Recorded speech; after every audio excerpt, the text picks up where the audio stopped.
Presidente en ejercicio del Estado Plurinacional, don Álvaro García Linera. Con un aplauso, por favor.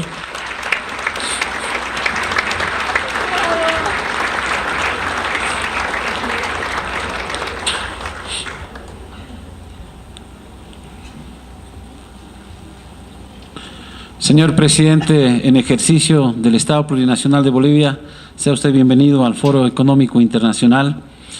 Confluimos en este espacio que ha estado trabajando durante esta jornada hombres y mujeres vinculados y comprometidos con el desarrollo económico integral de nuestro país.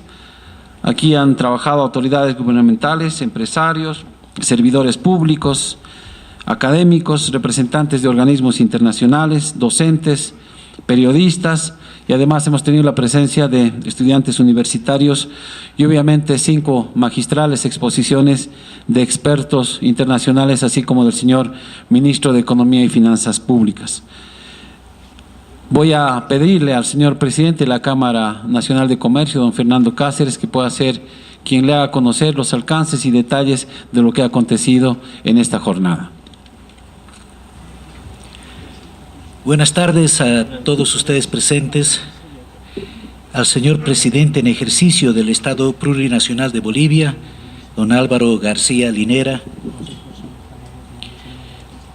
Señor Presidente, quiero agradecerle por estar presente en este Foro Económico Internacional denominado El rol del sector privado en la economía plural. Me acompañan en este evento, en representación del sector privado, los presidentes de la Confederación de Empresarios Privados de Bolivia, de la Cámara Nacional de Industria, de la Cámara Nacional de Exportadores, de la Cámara Boliviana de Construcción, de la Federación de Empresarios Privados de La Paz, ciudad anfitriona de este importante evento. Además están presentes presidentes y representantes de las cámaras departamentales de comercio, de exportaciones, industrias, turismo y servicio de nuestro país. Y también está presente nuestro paz presidente vitalicio de la Cámara Nacional de Comercio, don Marcelo Pérez Monasterios. En esta jornada hemos escuchado 5 expositores de gran nivel que han compartido experiencias exitosas sobre las condiciones necesarias para generar un desarrollo incluyente que se refleje en el bienestar de todos los bolivianos. Señor Presidente, la finalidad de este foro fue propiciar el análisis y sobre todo la reflexión para destacar la importancia de la complementación y articulación que debe existir entre el sector privado y el sector público. En el mundo hay muchas experiencias exitosas de trabajo conjunto y también en América Latina conocemos las experiencias de varios países y destacamos el caso de Nicaragua, donde existe una ley que establece una coordinación entre el sector público y privado a nivel nacional y a nivel local. En Colombia también existe una ley que otorga recursos públicos a las instituciones gremiales bajo una dinámica de planificación conjunta. Nuestra propuesta es que debe existir un mecanismo de Estado plurinacional que disponga la creación de una instancia como un Consejo Consultivo Permanente que genere los mecanismos de coordinación para impulsar la economía plural en sus 4 agentes, el comunitario, el cooperativista, público y privado, en el marco de la Agenda Patriótica 2025. Para este fin, a la cabeza de la Confederación de Empresarios Privados, en los próximos 4 días estamos viajando a Nicaragua para conocer más de cerca esta exitosa experiencia. Quiero felicitar a su gobierno por esta iniciativa que refleja la decisión de planificar a largo plazo el desarrollo económico y social del país en beneficio de las próximas generaciones, reflejada en la Agenda Patriótica 2025. Señor Presidente, quiero reafirmar nuestra disposición a colaborar a las autoridades de gobierno en la implementación de esta tan importante agenda. Yo quiero aprovechar esta oportunidad para agradecer la exposición del Ministro de Economía y Finanzas Públicas, don Luis Arce Catacora, que nos explicó con mayor detalle el modelo económico plural implementado por el gobierno.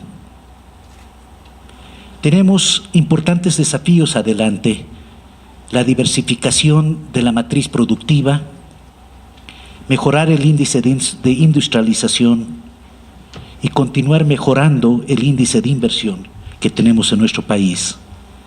Y un desafío importante es también profundizar en la complementación y articulación entre el sector privado y público. Y agradezco también a quienes hicieron posible la realización de este evento, que es el inicio de una serie de foros económicos que vamos a desarrollar en nuestra Cámara anualmente en la ciudad de La Paz.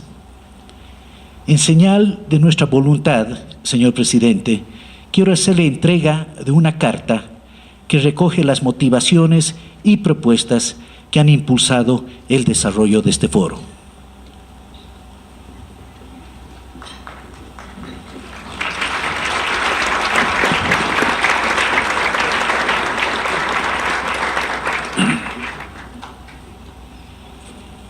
A continuación, y al cierre de este importante evento, de este Foro Económico Internacional, tengo el privilegio de solicitar al presidente en ejercicio del Estado Plurinacional nos pueda brindar sus palabras de clausura de este Foro Económico Internacional. Muy buenas tardes a todos ustedes. Permítame saludar respetuosamente a nuestro ministro de Economía, compañero Luis Arce. Le pedí que jalara un poquito la exposición hasta que pudiera llegar de Oruro. Gracias, ministro. Saludar igualmente con mucho respeto a don Fernando Cáceres, presidente de la Cámara Nacional de Comercio, que amablemente nos invitó desde tiempo atrás, un par de meses atrás o más, para poder participar en este encuentro con ustedes. A nuestro presidente de la Confederación de Empresarios Privados de Bolivia, Daniel Sánchez, a Cristian Eduardo de la Cámara Nacional de Construcción, con quien tenemos pendiente una reunión para resolver algunos asuntos prácticos para acelerar la inversión. Al señor Mario Yafar, presidente de la Cámara Nacional de Industria, a Guillermo Pumón de la Cámara Nacional de Exportadores, a Luis Urquizo de la Federación de Empresarios Privados de La Paz, a Marcelo Pérez, presidente vitalicio de la Cámara Nacional de Comercio, a Ronald Costas, vicepresidente de la Confederación de Empresarios Privados, a Wilfredo Rojo, presidente de la Cámara de Exportadores de Santa Cruz, a cada una de las autoridades, empresarios, exportadores, industriales que se han hecho presente para esta conferencia, y a los visitantes, a los conferencistas que han venido a enriquecer la mirada de lo que pasa en el mundo y en Bolivia.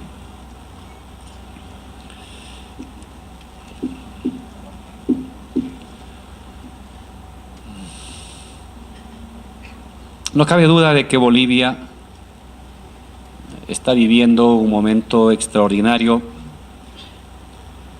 primero de estabilidad política. Durante 5 años tuvimos 5 presidentes. Si nomás en un ámbito del ministerio o viceministerio es trágico cambiar a un viceministro o a un ministro porque se paraliza todo durante 8 meses o 9 meses, imagínense lo que sucede a nivel de un país. 5 presidentes en 5 años, los años 2000 al 2005. Y ya vamos 8 años en el ámbito democrático, una estabilidad política extraordinaria, una estabilidad social igualmente extraordinaria.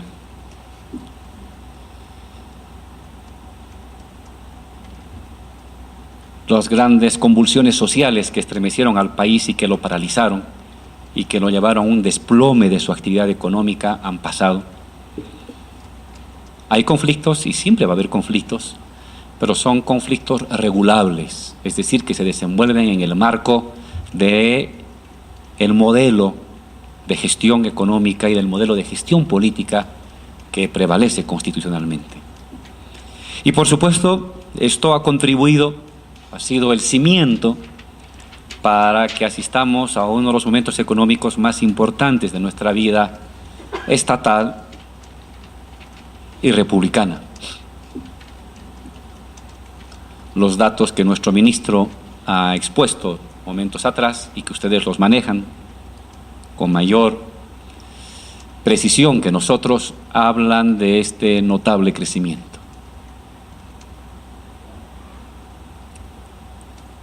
Recibimos un país con muchos problemas. Yo me acuerdo con el ministro Luis, que nos acompaña desde el 22 de enero del 2006, con el presidente Evo. El año 2007 encargamos al Ministerio de Planificación que nos hiciera un diseño de qué requeriríamos para garantizar dos objetivos: erradicación de extrema pobreza e industrialización. Y en el año 2007 estaba el ministro Loza, si no me equivoco, Luis. Estaba Luis Loza. Y estaba como acompañante del ministro Loza la actual ministra de Planificación, la ministra Viviana Caro. Y nos dijo, más o menos, que si lográbamos un promedio de inversión de 5.000 millones de dólares, podíamos lograr esos objetivos. Y yo me acuerdo que nos mirábamos con el presidente Evo y con Luis, que eso parecía una cosa de fantasía, llegar a una inversión de 5.000 millones. Decíamos que eso era casi imposible y que quizás lo tenía que enfrentar la generación de la década de los 20 o de los 30 de este siglo. Las cosas han acontecido de tal manera que esto que parecía una fantasía el año 2007, hoy incluso está por debajo de lo real. Este año estamos planificando una inversión probable, solamente pública,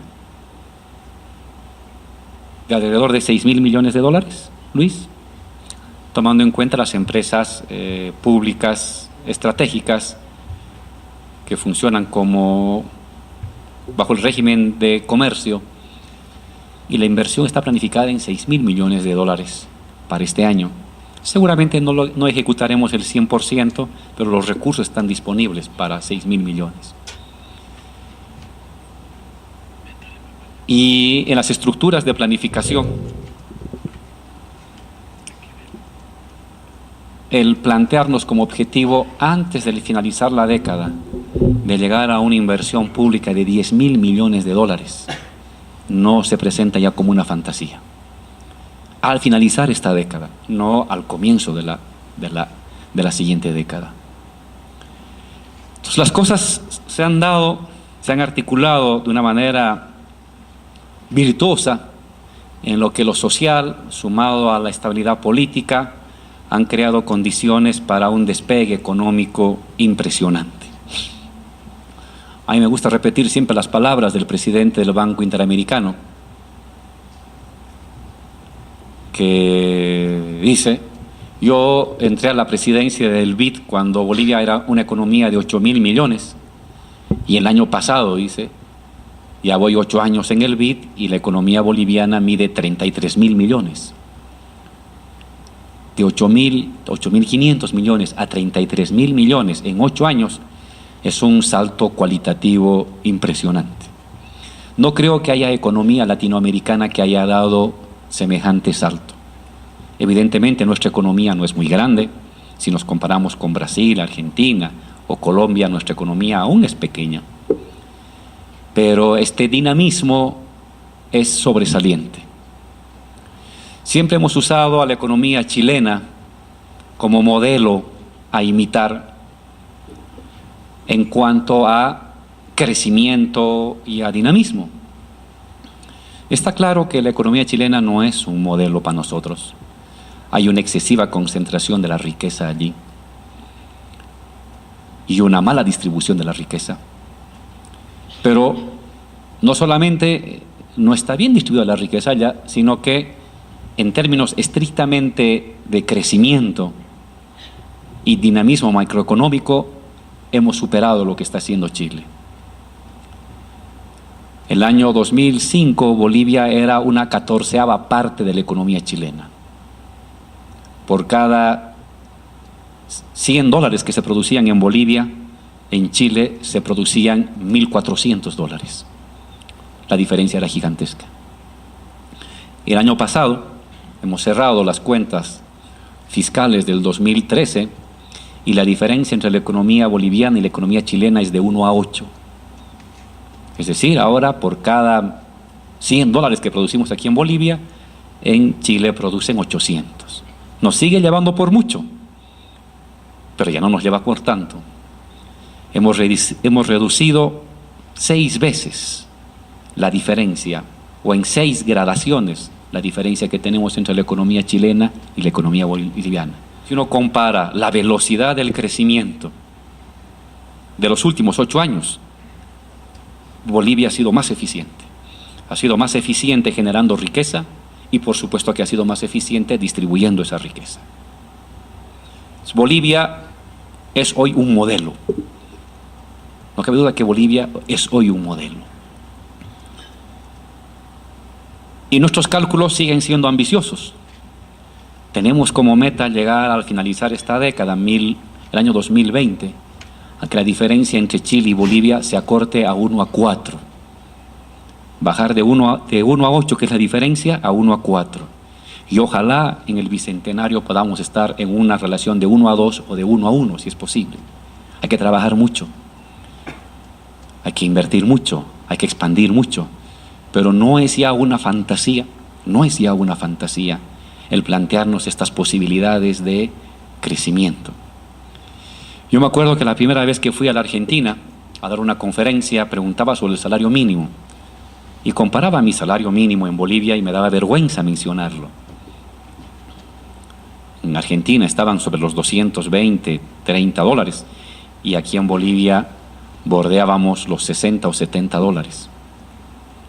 He viajado antes de ayer, estaba en Argentina, en unas universidades, y volví a preguntar al ex canciller de la República Argentina, el señor Tayana, y me dijo, bueno, el salario mínimo argentino está ahorita por los 350, $370, el salario mínimo, y en Bolivia ya estamos en 210. La diferencia de antes era gigantesca. Sigue siendo mejor el salario argentino, pero vamos achicando esas brechas. Una economía boliviana pequeña, aislada, marginal del continente, ya no lo está. Presenta un mecanismo virtuoso de crecimiento, presenta un mecanismo virtuoso de distribución y presenta unas cifras macroeconómicas muy expectables. No estamos satisfechos, quisiéramos crecer a un 7, a un 8, a un 9% anual. Tenemos toda la decisión política de llegar a ese crecimiento, pero está claro que hemos dado pasos sustantivos. Hemos sido audaces en medidas que cuando había que ser muy audaz, pero también somos cautos en lo que se debe ser cauto. Hemos sido audaces en medidas que al principio nadie confiaba que iba a tener buenos resultados. Cuando hemos nacionalizado el año 2006, muchos pensaron que Bolivia iba a venirse para abajo por un aislamiento internacional. Visto a distancia, fue la mejor medida que puede haberse tomado, porque eso permitió algo que es muy importante para el empresariado boliviano, la retención del excedente. Si se retiene el excedente, se dinamiza la economía, porque hay dinero en el país, y cuando la gente tiene dinero en el país, construye, ahorra, compra, invierte, consume más, va más al cine, compra más comida, se compra más ropa, construye su casita, le pone calamina en vez de paja, le pone ladrillo en vez de adobe, la pinta, la amplía, manda al hijo a la universidad, ahorra para un carro, diversifica su actividad económica y al diversificar dinamiza el consumo interno, que es donde el empresariado boliviano tiene una buena parte de sus actividades productivas y comerciales. El ministro de Economía mostró esos cuadros de la importancia del mercado interno para el crecimiento. Poco más del 50%, Luis. 50-55% es el mercado interno que dinamiza nuestra economía. Eso no hubiéramos podido tener si no reteníamos el excedente hidrocarburífero, que ahora queda en el país y que circula por los flujos y los vasos comunicantes internos. Fuimos audaces, corrimos riesgos, pero valía la pena correr esos riesgos. Pero también hemos sido muy cautos. Somos un gobierno que hemos afrontado 4 campañas electorales y no hemos derrochado ni botado la casa por la ventana para conseguir votos. Si ustedes comparan con lo que hacían otros gobiernos en tiempos electorales, el déficit fiscal pasaba del 3.5 en promedio al 7% de déficit fiscal, porque había que botar la plata como sea para buscar votos. Nosotros hemos pasado 4 elecciones en gobierno, hasta 5 elecciones. La Asamblea Constituyente, el referéndum revocatorio, la elección del año 2009, las elecciones municipales del 2010. Ahora vamos a entrar a las elecciones nacionales y no tenemos cifras rojas en el gasto estatal. Está el ministro Luis Arce poniendo el freno, está el presidente Evo asumiendo que lo que uno invierte es para planificar Bolivia a largo plazo y no para conseguir el rédito electoral el día de mañana. Es decir, hoy el Estado tiene una mirada de largo plazo. Por primera vez los bolivianos podemos comenzar a ver más allá del ombligo y más allá de la última elección. Estamos viendo 10, 20 años para adelante. Y eso es lo novedoso de esta época. Lo novedoso de esta época, con sus dificultades y complicaciones, no todo es una maravilla, hay problemas en muchos sectores, pero son problemas ajustables dentro de la estructura del modelo económico vigente. Tenemos problemas que hay que ajustar con el ámbito de las tributaciones, con el ámbito de la Cámara de Construcción, en la minería, en fin, hay problemas propios de una economía dinámica. Lo importante es que forman parte de la estructura y de los procedimientos aceptables y regulables dentro del modelo económico de la economía vigente hoy en día. Pero lo más importante es que podemos ver a largo plazo. Marx, el viejo comunista Marx, del siglo XIX, planteaba que una generación no puede plantearse objetivos para los cuales no estén ya presentes tendencialmente las condiciones de realización. Y claro, antes a lo más que podíamos planificar era a 1 año y a 2 años, vivir con el Jesús en la boca a ver qué pasaba, si venía golpe de Estado en tiempos dictatoriales o si venía una sonada en tiempos democráticos y a ver qué pasa hasta de aquí a 2 años. Hoy no. Hoy el país ha creado una musculatura institucional y una musculatura económica que permite pensar a largo plazo. 15.000 millones de dólares en reservas internacionales, otros 15.000 millones de dólares en la banca privada y estatal, otros 7.000 millones de dólares en las AFPs, hablan de una musculatura de 37.000 millones de dólares que permiten a esta generación planificar, prever y trazarse un conjunto de objetivos a mediano plazo que tienen sustento real y material económico. Si algo hemos aprendido del viejo Marx es que la base económica es lo primero.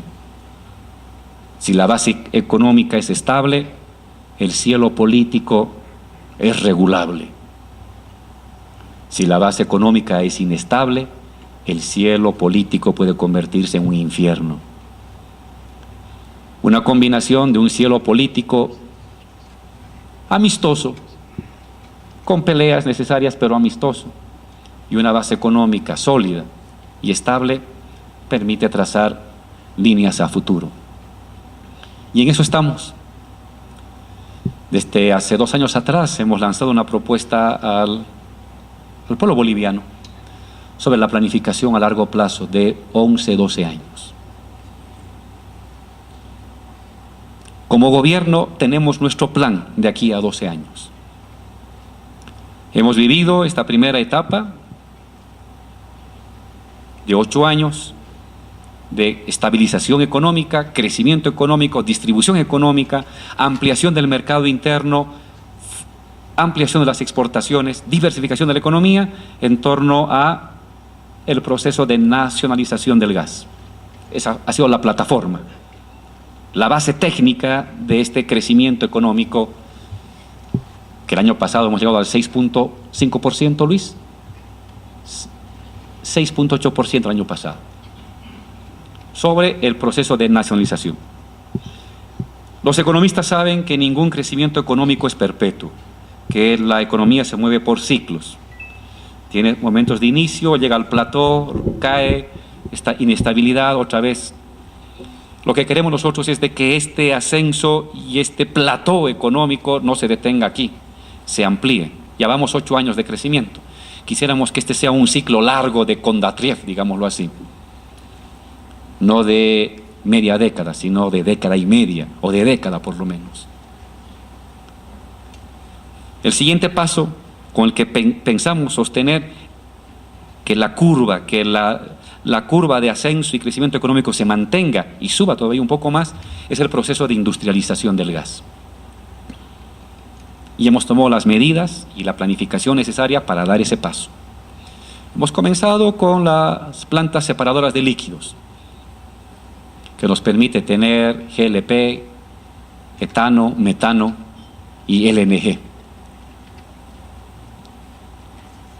Una segunda fase que tiene que comenzar a arrancar y a mostrarse, a visibilizarse desde el año 2015, 2016, es la urea y amoníaco,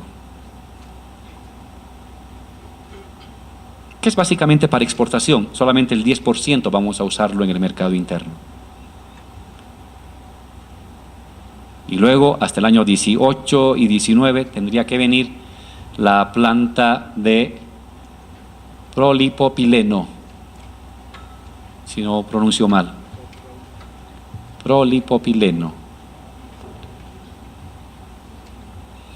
El presidente Evo en Tarija, hace 15 días, ha anunciado esta inversión. Se la va a hacer, la primera de estas plantas, se las va a hacer en Tarija. Tenemos ya el diseño final. Es una inversión de cerca de 1.800 millones de dólares. Es la inversión nuevamente más grande de la historia en Bolivia. Y esto nos va a permitir que entre el 18 y el 19 este ciclo de crecimiento económico sostenido sobre el gas, la exportación del gas, el mercado interno, más los procesos de exportación del gas, se mantenga. Y calculamos que sobre esto, sobre esta plataforma nueva que nos abra el proceso de industrialización del gas, básicamente para plásticos y distintos tipos de plásticos. No va a ser la única planta, pensamos construir 2 megaplantas, al menos 2 megaplantas de elaboración de plásticos en lo que va esta década, es decir, en los siguientes 5 años.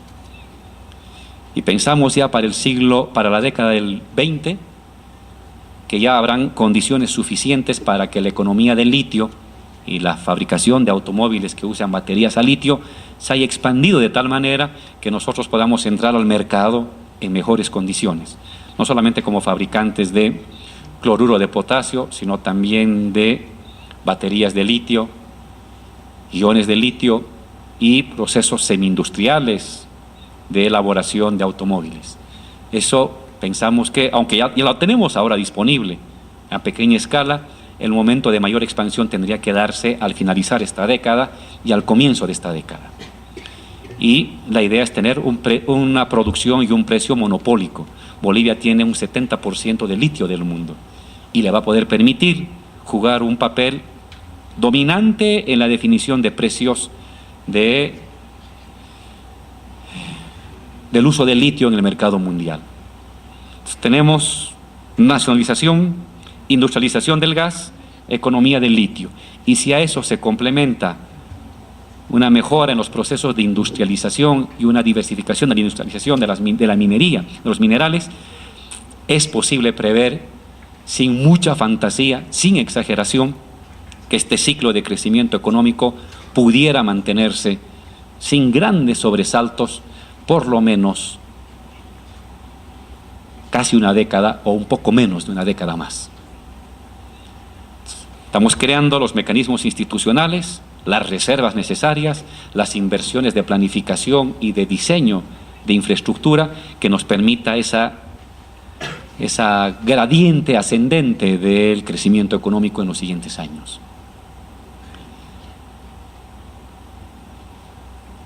Si ustedes se fijan, entonces, el Estado ha comenzado a planificar para los siguientes 10 y 15 años.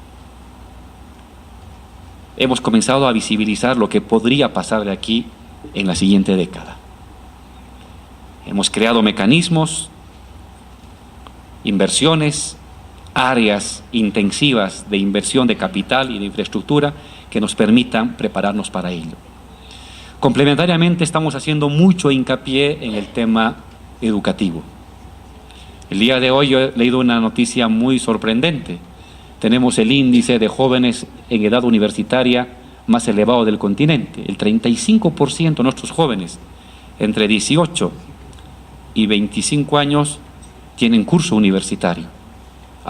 Evidentemente no son los mejores cursos y la calidad educativa no es la mejor, sí, pero esta predisposición colectiva y social a asumir la formación educativa como un bien y como un patrimonio familiar es un capital social, y eso hay que potenciarlo.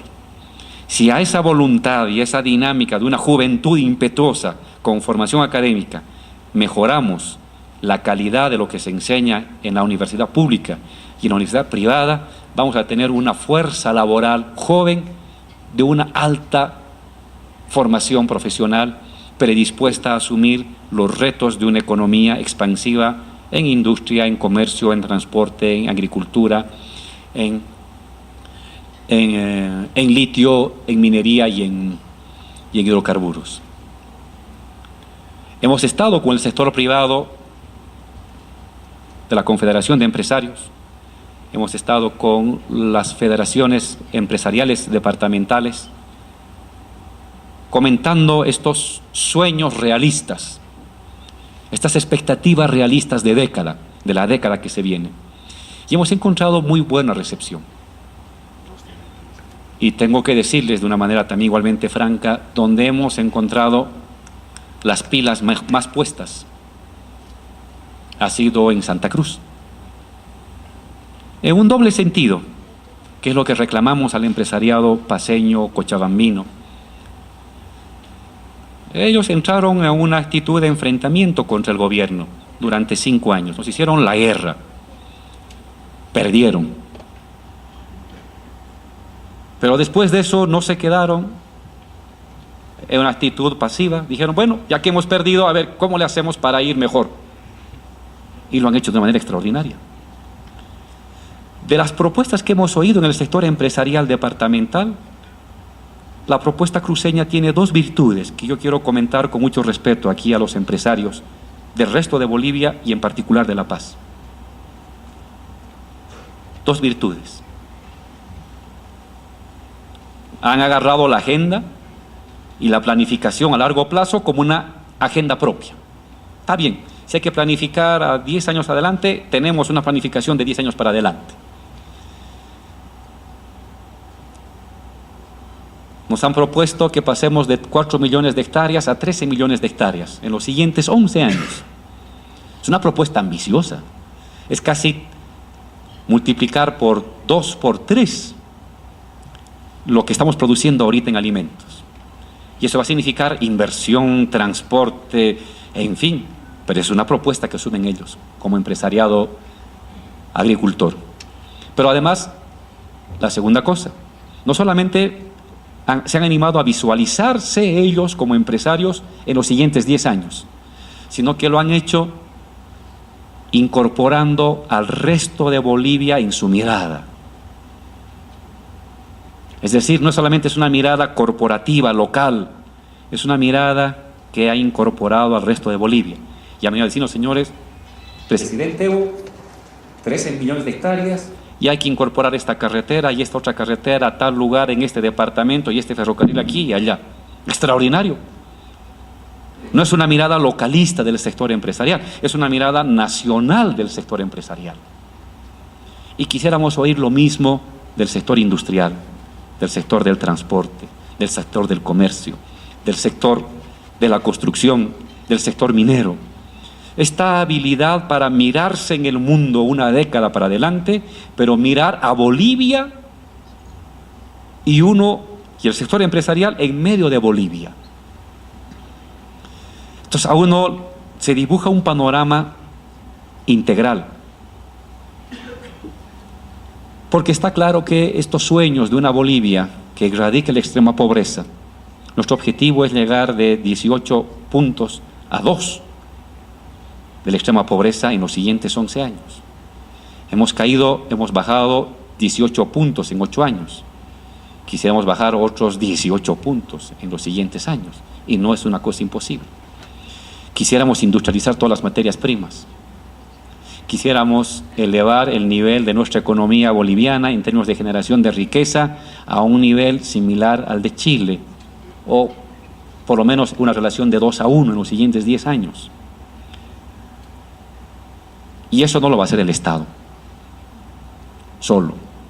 Eso lo van a hacer el sector empresarial privado boliviano, el sector empresarial privado extranjero, la economía campesina, la economía comunitaria, la economía artesanal.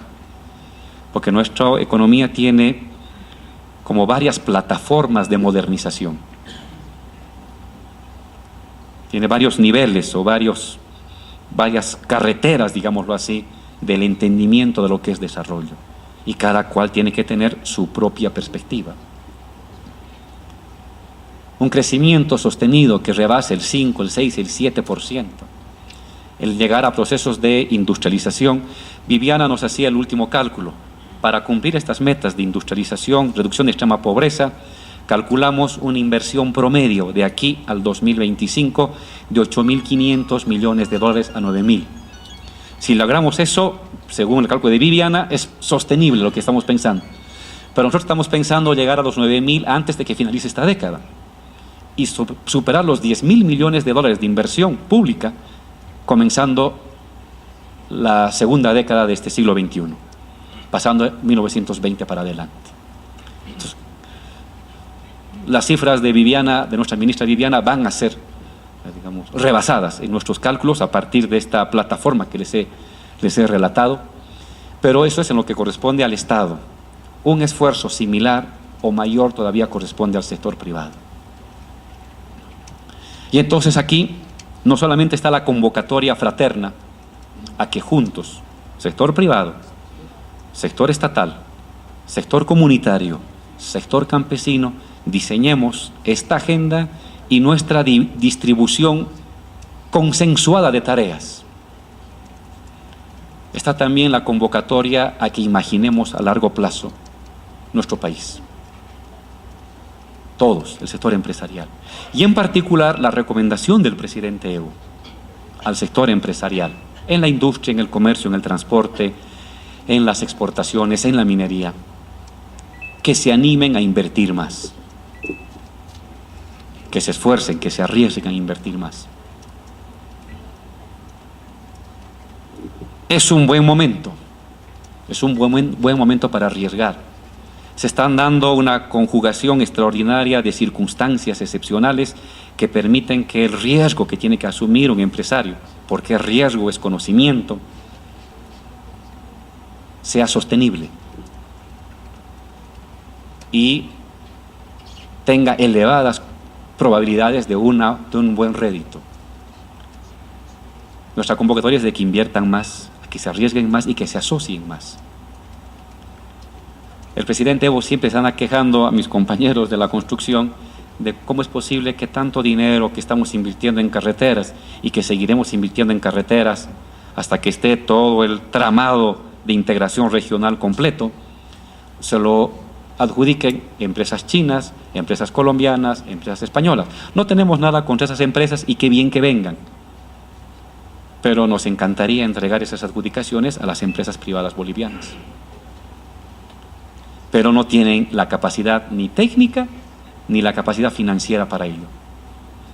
Porque algunas empresas viven todavía en el viejo régimen de contratación de hace 10 años, cuando las contrataciones bordeaban $3 millones, 5, una de 20 ya era una cosa excepcional y una de 100 millones era una cada 10 años. Ahora no. Ahora las inversiones de 100 o de 200 millones, probando con el presidente Evo, cerca de 5 o 4 inversiones que rebasan los 100 millones de dólares. Saben los compañeros del Banco Mundial, de la CAF y del BID, que hacemos la planificación de los créditos y por lo menos un 40%, un 50% del crédito de la CAF, no, en la CAF hasta un 70-80%. En el caso del BID, un 30-40%, en el caso del Banco Mundial, hasta un 40% le metemos a carreteras. La financiación de la industrialización viene por el Banco del Estado, Banco Central, con las reservas internacionales. La financiación de carreteras por el crédito externo. La financiación de las industrias específicas, como la de litio o la de cemento, viene por el lado también del Banco Central y TGN de impuestos.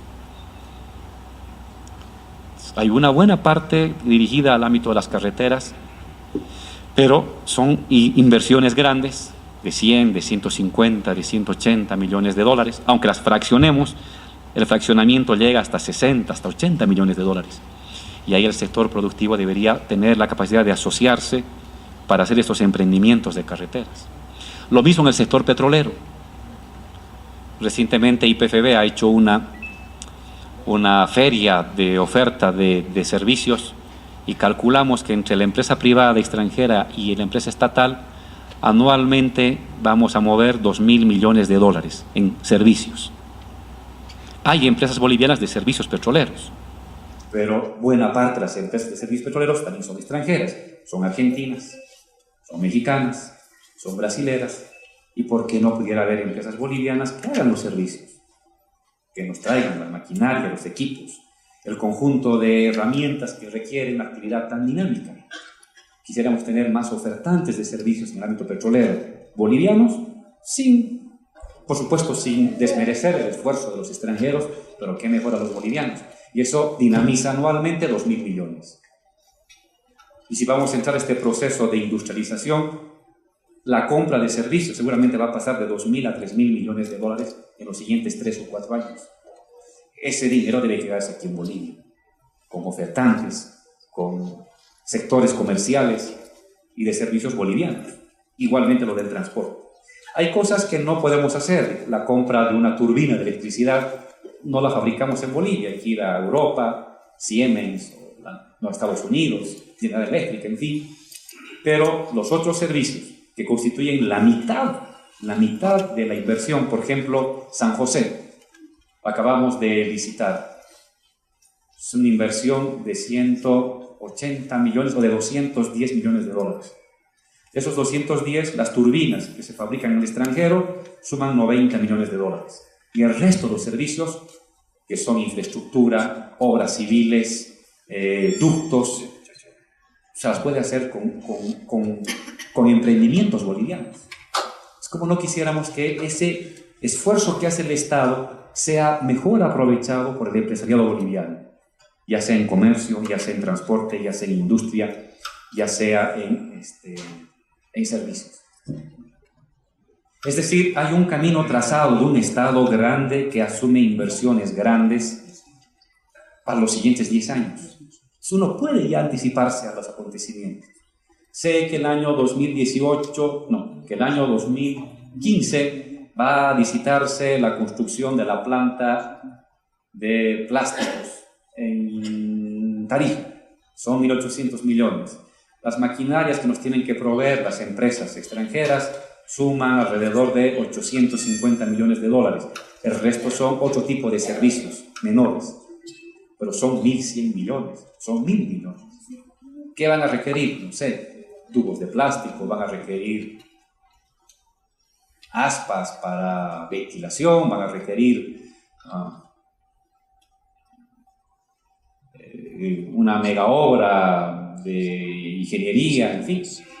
Si ya sé que eso va a darse en los siguientes meses, como empresario asumir el reto de asociarme con uno, con otro, con un empresario extranjero, hacer una coalición, si no tengo la tecnología, coaligarme con un extranjero y asumir el reto de responsabilizarme de esa inversión. Si nos garantizan buena calidad, el Estado siempre va a privilegiar al empresariado boliviano. Por definición, Carlos Villegas tiene esa instrucción del presidente Evo.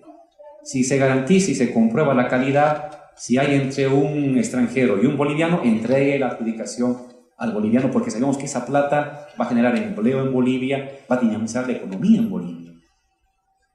Entonces, estos emprendimientos estatales en carreteras, en litio, en electricidad, en gas, en industrialización del gas, ya definen un panorama de inversión los siguientes 10 años. Qué lindo sería que a esa planificación estatal se sumara una planificación empresarial para asumir los retos de estas inversiones que se van a dar a mediano plazo o a largo plazo. Entonces, esa es la convocatoria que hacemos.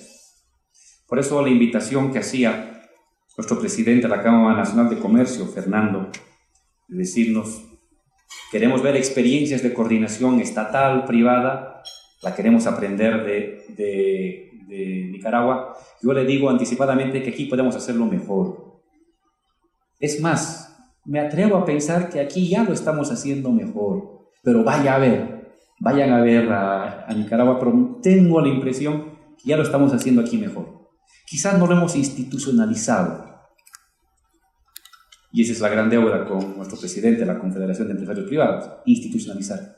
Pero este acercamiento, esta coordinación, esta empatía y esta planificación desde lo regional hasta lo nacional no es común en otras partes de América Latina, créanme. Y nosotros tenemos ya esa base avanzada, hemos aprendido conjuntamente. Teníamos desconfianzas al principio, era normal que tuviéramos desconfianza, que irán a ser estos comunistas malvados, que irán a ser esos empresarios cachafaces, y sobre esas desconfianzas hemos aprendido, ustedes como nosotros también hemos aprendido, de que nos necesitamos, de que esta Bolivia va a ser poderosa con ustedes, con el esfuerzo de ustedes como empresarios, que el Estado no puede hacerlo todo porque no es capaz de hacer todo y porque no sabe hacer todo. En muchas cosas es ineficiente, en muchas cosas dilapida recursos y no hay que meterse en muchas cosas que lo hacen privado. Y en cosas grandes donde hay buen rédito podemos meternos de grandes inversiones.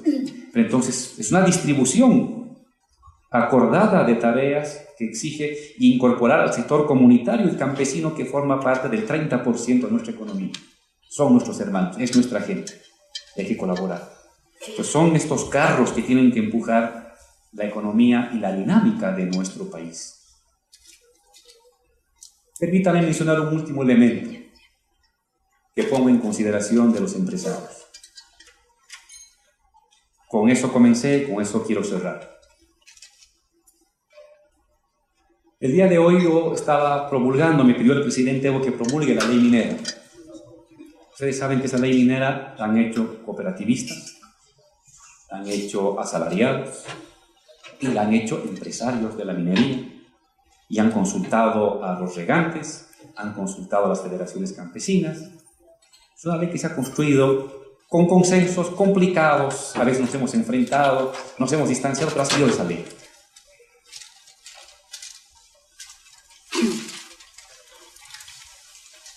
Cooperativistas y asalariados que el año pasado se enfrentaban entre hermanos, el día de hoy juntos, celebrando. Ahorita hay celebración, me han invitado a la celebración en Oruro, capaz me puedo ir a Oruro, porque ni siquiera he almorzado, compañero Sánchez, por llegar a donde ustedes no había clase de quedarme al almuerzo, había baile, había comida, chanchito a la cruz y había chicha, o sea, algo imperdible. Pero estaban sentados los compañeros. Y también estaban los empresarios, vino la gente de Sumitomo, había unos japoneses que hablaban en japonés y apenas los pude saludar, estaban ahí también en medio de los cascos, un poco asustados. Esa imagen, yo les pregunto, de supuestamente adversarios distanciados, ¿cómo se logra? ¿Cómo ha sido posible lograr eso? Yo tengo una respuesta, ustedes verán. para mí es Evo.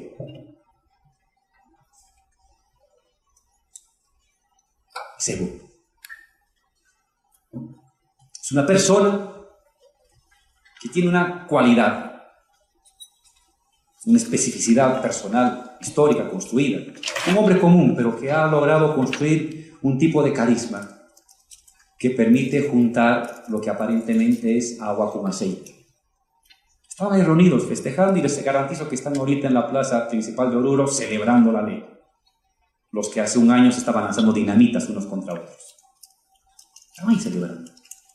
¿Cómo es posible eso? Y para mí, lo he dicho en una conferencia en España, lo repito ahora, el factor Evo, que es un factor económico. No encuentro otra persona que pueda unir a una sociedad civil tan fragmentada como es la boliviana.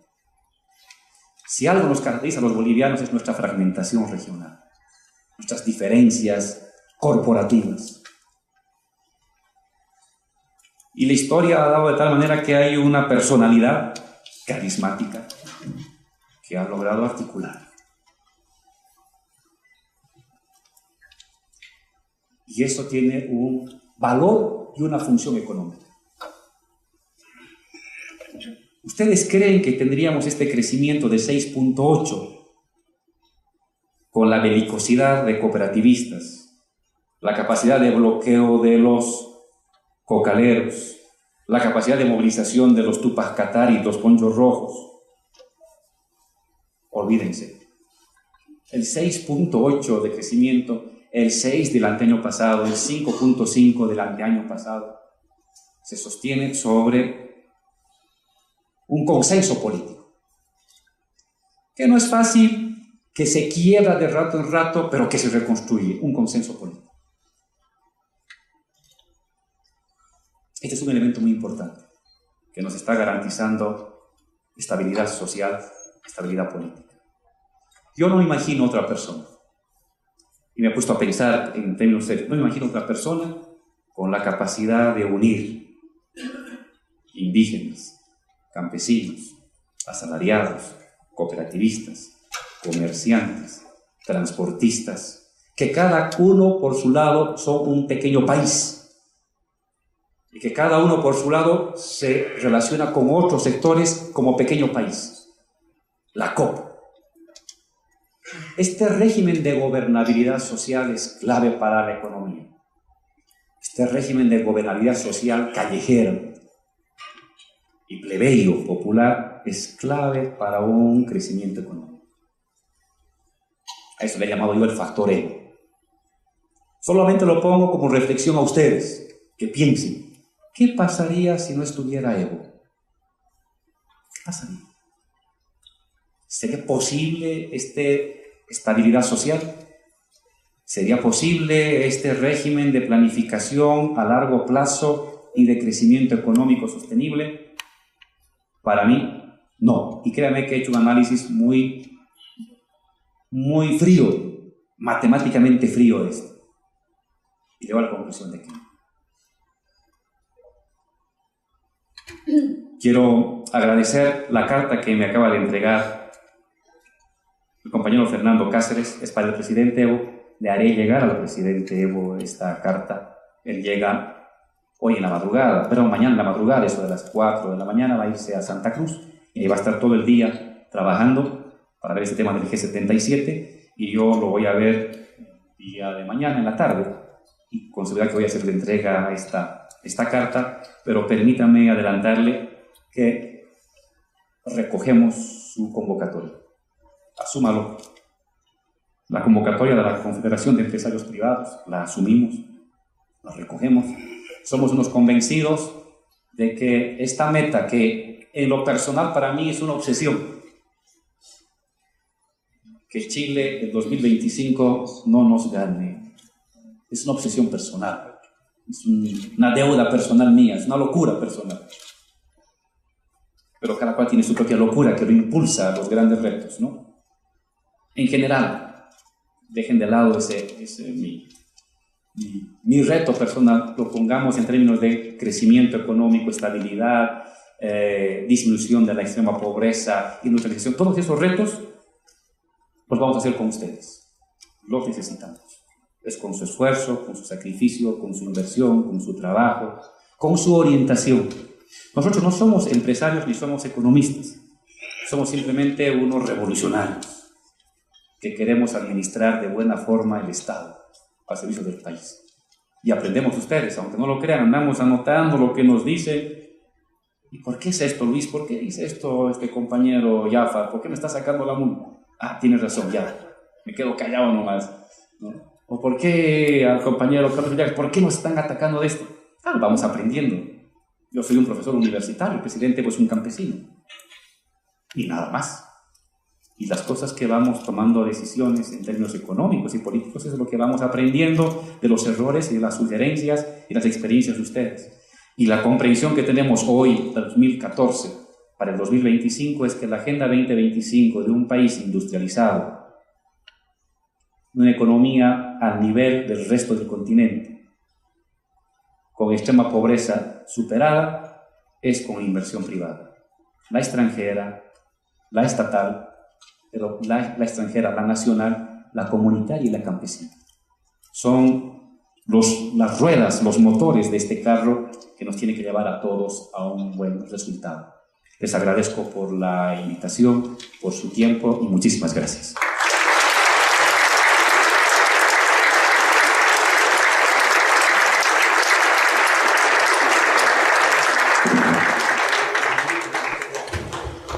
Bien, con estas palabras del señor presidente en ejercicio del Estado Plurinacional de Bolivia, pero además con ese desafío y con el objetivo cumplido de haber logrado este espacio de reflexión, de análisis, el desafío está hecho y lo único que queda es que se plasmen e incida en el bienestar de todos los bolivianos, y creo que estamos convocados todos a trabajar. Muchísimas gracias por su presencia y damos por concluido el Foro Económico Internacional 2014. Muy buenas tardes.